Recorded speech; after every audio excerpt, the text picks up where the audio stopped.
jusqu'au roi d'Édom. Mais il ne pira pas. 27 nasem.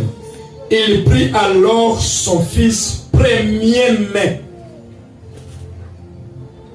qui devait régner à sa place, et il l'offrira en holocauste sur le mirail.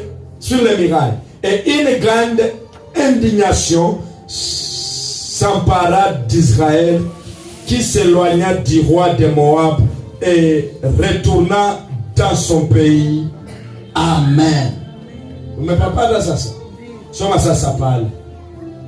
Wafalme wa pili 3:26 na 27. Ndio. Naye mfalme wa Moabu alipoona ya kwamba ameshindwa vitani,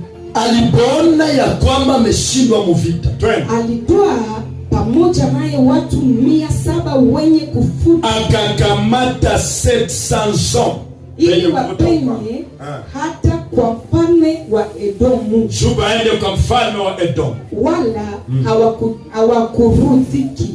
Ndio.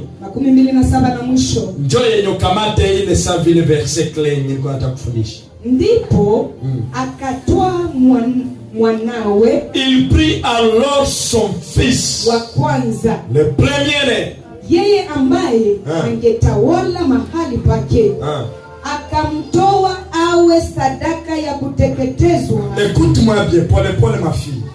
Mfalme anakamata fils wake wa kwanza, akamtoa sadaka ya kuteketezwa.